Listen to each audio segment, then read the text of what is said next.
بسم اللہ الرحمن الرحیم الحمد للہ والصلاة علی اہلہا اما بعد فقد قال اللہ تبارک و تعالی وانک لعلی خلق عظیم۔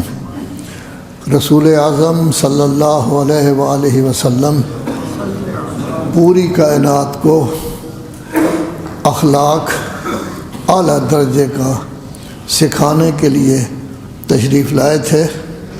خاتم الانبیاء ہیں، تمام انبیاء کے سردار ہیں، اور خود بھی قرآن مجید کہہ رہا ہے کہ انک لعلی خلق عظیم، آپ اخلاق عظیم کے مالک ہیں۔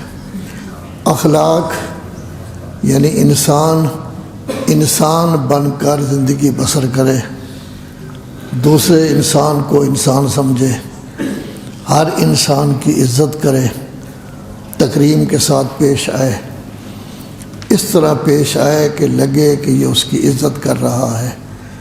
کیونکہ پوری کائنات میں انسان دو قسم کے ہیں۔ مولائے کائنات امیر المومنین علی بن ابی طالب کا فرمان ہے کہ کل انسان اما اخ لک فی الدین اور نذیر لک فی الخلق۔ ہر انسان یا تیرا دینی بھائی ہے، تیری طرح وہ بھی کلمہ گو ہے، تیری طرح وہ بھی مسلمان ہے، یا یہ ہے کہ نہیں دینی بھائی نہیں ہے لیکن تیرا ہم شکل ضرور ہے، جس طرح تیرے دو کان ہیں، دو آنکھیں ہیں، ایک ناک ہے، منہ ہے، بالکل اسی طرح کا ہے۔ لذا ہر انسان کو دوسرے انسان کی عزت کرنی چاہیے۔ مولا کا فرمان ہے اپنے سے زیادہ عمر کے انسان کی عزت کرے کہ اس کی عمر زیادہ ہے، ہو سکتا ہے اس کی نیکیاں مجھ سے زیادہ ہوں۔ اپنے برابر جو ہے اس کی بھی عزت کریں، اس لیے کہ میں تو اپنی برائیوں کو جانتا ہوں، ہو سکتا ہے اس میں یہ برائیاں نہ پائی جاتی ہوں۔ اپنے سے چھوٹے کا بھی خیال رکھے کہ اس کی عمر چھوٹی ہے، لذا اس نے گناہ مجھ سے کم کیے ہوں گے۔ تو ایک دوسرے انسان کا، ایک دوسرے کو انسان سمجھنا، عزت کرنا، اچھی طرح پیش آنا، اچھے اخلاق سے پیش آنا، اسی کو کہتے ہیں کہ انسان صاحب اخلاق ہے۔ ہر انسان میں قوت غضبیہ بھی پائی جاتی ہے، خواہشات کی قوت بھی پائی جاتی ہے، جس کی وجہ سے انسان پٹری سے اتر جاتا ہے، اور بعض اوقات اس کو محسوس ہی نہیں ہوتا کہ آیا میں سیدھی لائن پر چل رہا ہوں یا پٹڑی سے میرا قدم جو ہے وہ ڈگمگا گیا ہے۔ اس کے لیے معصومین علیہ السلام اور قرآن مجید نے مختلف طریقے بتائے ہیں تاکہ ان سے ہم چھٹکارا حاصل کر سکیں۔ وہ تقریباً سب کے سب بیان کیے گئے ہیں، لیکن اب چونکہ کافی دنوں کے بعد آپ کے سامنے حاضری ہوئی ہے، تو سب سے پہلا تو یہ ہے کہ جب بھی انسان سے کوئی غلطی ہو جائے تو وہ سمجھتا تو ہے مجھ سے غلطی ہوئی ہے تو توبہ کر لے، خلوص دل سے توبہ کرے گا، اچھی طرح توبہ کرے گا تو توبہ اللہ تبارک و تعالیٰ قبول کر لیتا ہے۔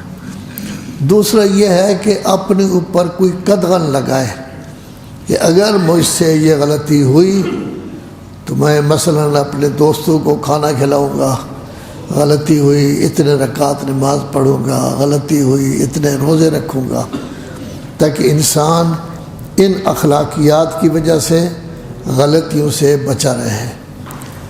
تیسری صورت بیان کی گئی تھی کہ اپنے آپ کو سرزنش کرے عتاب کی حد تک، تاکہ اس کو احساس ہو کہ میں نے یہ کام غلط کیا تھا، مجھے نہیں کرنا چاہیے تھا۔ جیسے 11ویں پارے میں اللہ تبارک و تعالی نے سورہ توبہ کے آخر میں 3 صحابہ اکرام کا ذکر کیا ہے کہ وہ جان بوجھ کر جنگ کے لیے نہیں گئے، اور بعد میں جب آئے تو بہانے بنانے لگے کہ فلاں بہانہ تھا، حضور نے منہ پھیر لیا تو وہ سمجھ گئے کہ ہم نے بہت غلط کام کیا ہے کہ جنگ میں ہم نے شرکت نہیں کی۔ تو انہوں نے پھر اپنے آپ کو ایک کمرے میں بند کر دیا، نہ کسی کے ساتھ بولتے تھے، نہ چلتے تھے، نہ کوئی بات کرتے تھے۔ بعد میں سوچا کھانا بھی اور وقت مل جاتا ہے، پانی بھی ہمیں مل رہا ہے، صرف بولتے نہیں، ہم تینوں آدمی ہیں، تینوں آدمی تو کم از کم بیٹھ کر گفتگو کرتے ہیں۔ پھر انہوں نے یہ کیا کہ علیحدہ علیحدہ ہو گئے تاکہ آپس میں بھی گفتگو نہ کریں۔ پھر یہ سوچا کہ روٹی مل جاتی ہے ہمیں تو ہمیں کچھ سزا تو نہ ہوئی، جنگل میں چلے گئے تینوں علیحدہ علیحدہ۔ تو اللہ تبارک و تعالیٰ کا حکم ہوا کہ میرے رسول جاؤ ان کو بلواؤ، تو ان کو بلایا گیا تو ان کی توبہ اللہ تبارک و تعالیٰ نے قبول کی، چونکہ انہوں نے اپنے آپ کو خود سزا دی ہے۔ پرانے زمانے میں تو اساتذہ طلباء کو باقاعدہ ڈانٹ ٹپٹ کرتے تھے، ڈنڈے بھی مارتے تھے باقاعدہ، لیکن جب زمانہ ڈنڈے کا گزر گیا تو پھر طالب علم کو کہا جاتا تھا کہ اگر آپ نے درس میں شرکت نہیں کی یا آپ نے درس میں آئے ہیں لیٹ آئے ہیں، جیسے آپ حضرات کم از کم 15-20 منٹ آمد و رفت آپ کی درس میں رہتی ہے۔ درس شروع ہو جاتا ہے، کوئی 5 منٹ لیٹ آ رہا ہے، کوئی 6 منٹ لیٹ آ رہا ہے، کوئی 8 منٹ لیٹ آ رہا ہے، کوئی 15 منٹ لیٹ آ رہا ہے۔ تو اس کا مطلب یہ ہے کہ اس کی پڑھائی کی طرف توجہ نہیں۔ ان کو یہ کہتے تھے کہ آپ کی سزا یہ ہے کہ کسی کمرے میں چلے جائیں، کوئی آدمی آپ کو نہ دیکھے، 2 تھپڑ اپنے آپ کو اس طرف سے مارے، 2 تھپڑ اس طرف سے مارے، تاکہ خود احساس ہو کہ میں نے یہ غلط کام کیا ہے، مجھے درس میں جو ہے وہ شرکت کرنی چاہیے تھی۔ چوتھی چیز جو ہے وہ مولا کائنات امیر المومنین علی بن ابی طالب کا فرمان ہے کہ ہر روز اپنا محاسبہ کرو۔ کس طرح محاسبہ کرو کہ جب بستر پر سونا چاہو، نرم و گداز بستر پر، تو ایسی صورت میں دیکھو کہ صبح سے لے کر شام تک کون سے اچھے کام کیے ہیں، اللہ کا شکریہ ادا کریں۔ جو غلط کام کیا ہے، کسی کے ساتھ جھگڑا ہو گیا ہے، کسی انسان کی توہین کی ہے، اچھا نہیں بولا، تو ایسی صورت میں اسی وقت توبہ کر لی جائے، اس سے معافی مانگ لی جائے۔ اس وقت جو ہے وہ سجدہ شکر بھی کر رہے انسان، اس کے لیے ضروری نہیں ہوتا کہ قبلہ کی طرف منہ کریں، کسی طرف بھی سجدہ شکر ہو سکتا ہے۔ اس کے لیے سجدے گاہ یہ لکڑی کی بھی ضرورت نہیں ہے، بستر پر بھی سجدہ شکر آدمی کر سکتا ہے۔ تو اپنا محاسبہ خود کرے ہر روز۔ تو جب خود محاسبہ کرے گا تو 2-4 دنوں بعد اس کو کان ہو جائیں گے کہ میں نے فلاں کام نہیں کرنا، فلاں نہیں کرنا، فلاں نہیں کرنا، لذا وہ غلط کام جو ہے وہ چھوڑتا رہے گا۔ ایک کام جو ہے وہ انسان کے لیے وہ ہے کہ سب سے پہلے اپنی نیت کو ٹھیک رکھے۔ نیت ٹھیک ہوگی تو عمل بھی ٹھیک ہوں گے، اگر نیت ٹھیک نہیں ہے تو پھر عمل بھی ٹھیک نہیں ہوگا۔ جب آپ پڑھنے کے لیے آئے ہیں جامعۃ المنتظر میں یا کسی اور مدرسہ میں تشریف لے آئے ہیں تو مقصد کیا تھا، نیت کیا تھی، کیا خیال لے کر آئے ہیں کہ ہم کیا پڑھیں۔ مجھے اتفاق ہوا، کافی پہلے کی بات ہے، خوشاب کے مدرسہ میں گیا، ان کے پیپر ہو رہے تھے تو مجھے کہا گیا کہ آپ بھی کچھ ان سے پوچھیں۔ تو میں نے ان سے کچھ گھریلو حالات پوچھے اور یہ پوچھا کہ آپ کیوں پڑھنے آئے ہیں۔ اس زمانے میں، بعد میں تو خیر طلبہ کافی زیادہ تھے، اس زمانے میں 27 طلبہ تھے ان کے۔ تو جب میں نے ان سے پوچھا تو 27 میں سے 25 نے یہ کہا کہ ہم نے فلاں عالم کو دیکھا ہے، وہ تقریر اچھی کرتا ہے، تو ہم نے کہا کہ تقریر کریں۔ ایک نے کہا ماں باپ نے کہا ہے میں آ گیا ہوں، مجھے نہیں پتہ کیوں آیا ہوں۔ ایک نے کہا کہ میں چاہتا ہوں کہ عالم دین بنوں، خدمت کروں، آغا محسن حکیم مرحوم کی طرح میں پڑھوں، مجتہد بن جاؤں اور دین کی میں خدمت کروں۔ تو گویا کہ یہ 25 آدمی ایسے تھے کہ جن کی نیت صرف یہ تھی کہ ہم نے مجلس پڑھنی ہے اور اس کے لیے ہم آئے ہیں۔ تو صرف مجلس پڑھنی جو ہے وہ نیت ٹھیک نہیں ہے، اصل تو یہ ہے کہ میں نے اپنے آپ کو عالم دین بنا کے پھر تبلیغ کرنی ہے۔ جہاں تک روٹی کا تعلق ہے وہ تو اللہ تبارک و تعالی ہر انسان کی روٹی کا ضامن ہے۔ اگر روٹی اور دنیا کو سامنے رکھ کر انسان مجالس پڑھے گا تو اس کا بقول آغا محسن حکیم مرحوم کے ثواب نہیں ملے گا۔ وہ ایسے ہو جائے گا جیسے پرانے زمانے میں ٹیپ ریکارڈ ہوتا تھا، آج کل کسی ذریعے سے آپ تلاوت سنیں، روایت سنیں، حدیثیں سنیں، نہج البلاغہ سنیں، آپ کو تو ثواب ہوگا، لیکن وہ ٹیپ ریکارڈ کو یا کمپیوٹر کو تو کوئی ثواب نہیں ہوگا۔ تو یہ بھی انسان مزدور بن جاتا ہے، وہ 1 گھنٹہ کی تقریر کرے گا، اس کو پیسے مل جائیں گے، خالی ہاتھ چلا جائے گا، اس کو خود کچھ نہیں ملے گا۔ تو سب سے پہلی یہ ہے کہ نیت ٹھیک ہو، نیت کے ساتھ ساتھ پھر اخلاص ہو۔ آیا جو نیت میں لے کر آیا تھا کہ میں دین پڑھوں، آیا میں پڑھ رہا ہوں؟ آیا اس میں کوتاہی تو نہیں؟ آیا اس میں کمی تو نہیں؟ کیا ایسا تو نہیں کہ اپنی کلاس میں جانے میں مجھے 15 منٹ لگ جاتے ہیں، 14 منٹ لگ جاتے ہیں، وقت پر نہیں پہنچتا، وقت پر پہنچتے ہیں یا نہیں؟ آیا میں یاد کرتا ہوں یا نہیں؟ جو کتاب میں پڑھ چکا ہوں اس کے بعد اگلی کتاب میں چلا گیا ہوں، درجہ میرا بڑھ گیا ہے، آیا پہلی کتاب میں پڑھا سکتا ہوں؟ اگر پڑھا سکتا ہوں تو اس کا مطلب یہ ہے کہ میں قابل ہوں۔ نہیں پڑھا سکتا تو پھر خواہ خواہ آدمی اپنا وقت ضائع کر رہا ہے، وہ قابل انسان نہیں ہوتا جو کتاب پڑھا نہیں سکتا۔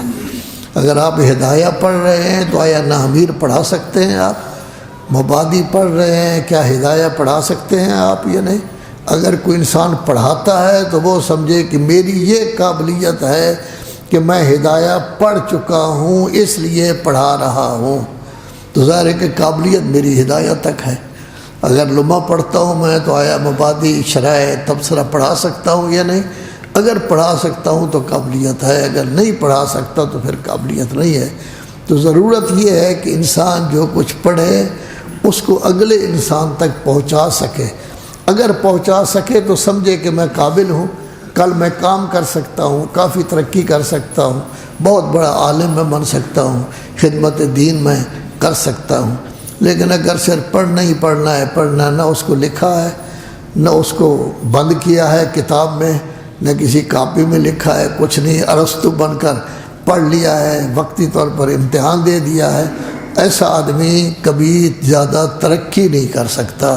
مولوی بن جائے گا، ہو سکتا ہے کہ چھوٹا مدرس بن جائے، ہو سکتا ہے پیش نماز بن جائے، ہو سکتا ہے چھوٹے موٹے کام کرے، لیکن وہ بڑا عالم تب بن سکتا ہے کہ جب وہ باقاعدہ جو کتاب پڑھ رہا ہے اس سے پہلے کی پڑھاتا ہو۔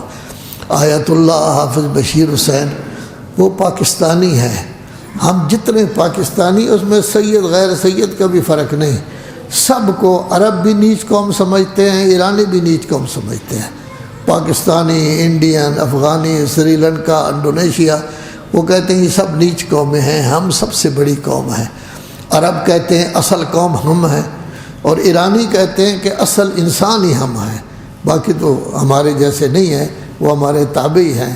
تو آپ کا ایک ایسا آدمی جو آپ کی قوم کے ساتھ تعلق رکھتا تھا، اس وقت عربوں میں، ایرانی میں بیٹھ کر مجتہد اعظم ہے، کیوں خدمت کی ہے، ہمت کی ہے۔ پڑھائی کے دنوں میں ان کا بستر کبھی نہیں بچھایا جاتا تھا، نیند آ جاتی، تھوڑی سی آنکھ لگ جاتی، پھر اٹھ بیٹھتے، پھر آنکھ لگ جاتی، اٹھ بیٹھتے، پڑھتے تھے۔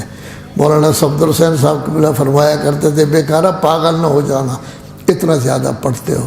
محنت کی ہے۔ سن 65 میں نجف اشرف گئے تھے، ایک دفعہ بھی پاکستان نہیں آئے، یہاں چچا بھی موجود تھا، والدہ بھی موجود تھی، ہمشیرگان بھی موجود تھے، بھائی بھی موجود تھے۔ 15 سال برابر کوئی خط نہیں پڑھا، اس کو ایک لفافے میں بند کر کے رکھ دیتے تھے۔ 15 سال کے بعد مقدس اردبیلی نے بھی یہی کام کیا تھا کہ 15 سال کے بعد، اس زمانے میں لفافے نہیں ہوتے تھے، گھڑے میں انہوں نے خشک گھڑا تھا اس میں ڈال دیتے تھے، انہوں نے بھی 15 سال بعد پڑھا، فلاں فوت ہو گیا ہے، فلاں پیدا ہوا ہے، فلاں۔ نتیجہ یہ ہے کہ آج وہ بہت بڑی شخصیت ہیں۔ ایرانیوں میں، عربوں میں بیٹھ کر انہوں نے اپنی حیثیت کو منوایا ہے، کیوں؟ محنت کی ہے۔ تو جیسے انہوں نے محنت کیا ہے، آپ لوگ بھی محنت کر سکتے ہیں، محنت کر کے اپنے آپ کو منوا سکتے ہیں، محنت کر کے آپ بھی سید الخوئی بھی بن سکتے ہیں، محسن الحکیم بھی بن سکتے ہیں۔ بلکہ روایات یہ کہتی ہیں کہ یہ نہ کہا کرو کہ میں اتنا زیادہ پڑھنا چاہتا ہوں کہ محسن الحکیم بن جاؤں، بلکہ یہ کہو کہ میں امام جعفر صادق علیہ الصلوۃ والسلام جیسا پڑھنا چاہتا ہوں۔ اتنا پڑھ تو نہیں سکتا، لیکن ظاہر ہے کہ جب مقصد اونچا ہوگا تو آدمی پڑھے گا۔ تو نیت بھی ٹھیک ہونی چاہیے اور اخلاص بھی ہونا چاہیے کہ جب میں دین کا طالب علم بنا ہوں تو دینی احکام پر بھی مجھے عمل کرنا چاہیے، اول وقت میں مجھے نماز پڑھنا چاہیے، اول وقت میں پہنچ جانا چاہیے۔ حی علی الصلاۃ کا مطلب یہ ہوتا ہے او نماز کی طرف۔ تو اس وقت یہ نہیں کہ ہم بیٹھے رہیں باتیں کرتے رہیں یہ کرتے رہیں، اس میں کوئی فرق نہیں ہے۔ ہم مولوی صاحبان بیٹھے رہیں تب بھی غلط ہے، آپ لوگ بیٹھے رہیں تب بھی غلط ہے، مومنین بیٹھے رہیں تب بھی غلط ہے۔ اللہ کا منادی بلا رہا ہے، آپ نے تو کہا تھا اللہ اکبر سب سے بڑا ہے، پھر آپ نے کہا تھا اشہد اللہ الہ الا اللہ، میرا معبود بس وہی ہے، پھر رسالت مآب کی رسالت کا، امیر المومنین کی ولایت کا، اب کہا جا رہا ہے او نماز کی طرف۔ تو اس میں یہی ہے کہ انسان کو چاہیے کہ وہ آئے باقاعدہ نماز میں شرکت کرے۔ البتہ جمعہ کی نماز میں کہا گیا ہے کہ جب ہو رہا ہو تو دوڑتے ہوئے آئیں، دوسری نمازوں میں خرامہ آرام سے آئیں۔ حی علی الفلاح وہ کہتا ہے کامیابی کی طرف آؤ، کامیابی کمرے میں بیٹھنے میں نہیں، اس میں کامیابی ہے۔ حی علی خیر العمل او بہترین عمل کی طرف۔ پھر یاد دلاتا ہے منادی اللہ اکبر، آپ کہتے تھے آپ آئے تو نہیں، آپ تو بیٹھے ہوئے ہیں، آپ نے پرواہ نہیں کی۔ میں نے ایک دو دفعہ آپ کو سنایا بھی ہے پہلے کہ ایک سیٹھ جعفر ہوتے تھے انگلینڈ میں، انہوں نے ایک آدمی رکھا ہوا تھا صرف اس لیے کہ جب زوال شمس ہو جائے، چونکہ وہاں اذانوں کی آواز تو نہیں آتی، زوال شمس ہو جائے وہ اس کے کمرے میں آ کر کھڑا ہو جائے، بولنا نہیں ہے۔ ہو سکتا ہے ان کی میٹنگ ہو سکتا ہے لکھ رہے ہوں، 1 سیکنڈ منٹ 1.5 منٹ اس کو کھڑا بھی ہونا پڑے، وہ لکھ رہے ہیں، تو ظاہر ہے بولنا نہیں ہے، اس نے کھنگالنا بھی نہیں ہے تاکہ پتہ چلے، وہ مصروف لوگ ہوتے ہیں، بہت بڑا تاجر تھا، اس نے صرف آ کے کھڑا ہو جانا ہے، جب یہ دیکھے گا سمجھ جائے گا کہ زوال ہو گیا ہے۔ تو اس وقت وہ معاہدہ کر رہے تھے جرمنی کے کسی بڑے تاجر کے ساتھ، 5-6 منٹ اور لگنے تھے، یہ کھڑے ہو گئے۔ انہوں نے پوچھا جی انہوں نے جانا ہے ابھی جرمنی، تو آپ نے معاہدہ کرنا ہے، ابھی دستخط کرنے ہیں؟ کہنے لگے نہیں میری عبادت کا ٹائم ہو گیا ہے۔ وہ بڑا حیران ہوا، انگریز تھا، وہ غیر مسلم تھا۔ خیر وہ چلا گیا، 15-20 دن کے بعد پھر وہ آیا، اس نے پہلے سوال یہ کیا کہ آپ کہہ رہے تھے عبادت، یہ کون ہے؟ آپ کہا ہم مسلمان ہیں۔ تو کہا میں نے مسلمان بڑے دیکھے ہیں کہ ہم نے کبھی نہیں دیکھا کہ اٹھ کر گئے ہوں میٹنگ سے کہ میں نے عبادت کرنی ہے، میں نے آج تک نہیں دیکھا، دوپہر کو بھی دیکھا ہے، شام کو بھی دیکھا ہے۔ تو اس نے کہا کہ میں مولا کائنات کا ماننے والا ہوں۔ ان کا فرمان یہ ہے کہ مسلمان وہ ہوتا ہے جو اول وقت میں نماز پڑھے، یعنی ایک آدمی کو فل تنخواہ دیتے ہیں صرف اس لیے کہ وہ 1 منٹ سامنے آ کے کھڑا ہو جائے۔ یہ ہے نماز کی اہمیت۔ ارحنا یا بلال، رسول اعظم صلی اللہ علیہ وآلہ وسلم فرمایا کرتے تھے ہمیں دنیا کی تکلیفوں سے راحت پہنچاؤ، یعنی اذان دو، اذان سے راحت ہوتی ہے۔ تو اگر اذان ہمیں وادار کرتی ہے کہ ہم مسجد میں آ جائیں، پہلے صفوں میں آ کے بیٹھ جائیں، تو اس کا مطلب یہ ہے ہم دین کے ساتھ مخلص ہیں۔ اور اگر دیکھتے رہیں، گپیں ہانکتے رہیں، جب وہ رکوع میں چلا جائے گا سبحان اللہ کہیں گے، اللہ اکبر کہیں گے تاکہ وہ اس کو اضافہ کرے، تو ظاہر ہے کہ یہ ایک کمی ہے، یہ کمی نہیں ہونی چاہیے۔ جب طالب علم آدمی بنتا ہے تو وہ دین کا طالب علم بنے، اس کے لیے ضروری ہے کہ وہ قرآن مجید کی تلاوت بھی باقاعدہ کرے، نماز بھی اول وقت میں پڑھے، اور میں کہتا ہوں کہ کھانا بھی ماشاءاللہ آپ بر وقت کھاتے ہیں، معین وقت ہے جس میں آپ کھاتے ہیں۔ کھانا اگر بر وقت آدمی نہ کھائے تو صحت اچھی نہیں رہتی، باقی کام بھی اسی طرح۔ تو نیت بھی ہونی چاہیے اور ساتھ ہی ساتھ اخلاص بھی ہونا چاہیے۔ اس کے بعد یہ ہے کہ اگر اور کچھ نہیں تو خاموش رہیں، زیادہ باتونی نہ بنے، گپیں زیادہ نہ ہانکے، جو زیادہ بولے گا وہ زیادہ غلطی کرے گا، جو کم بولے گا اس سے غلطی کم ہو۔ سکوت جو ہے وہ بھی انسان کے لیے اصلاح کا موجب ہوتا ہے۔ تو بہرحال کئی طریقے ہیں جن کے ذریعے انسان خرابیوں سے بچ سکتا ہے، اپنے آپ کو اچھا انسان، با اخلاق انسان ثابت کر سکتا ہے۔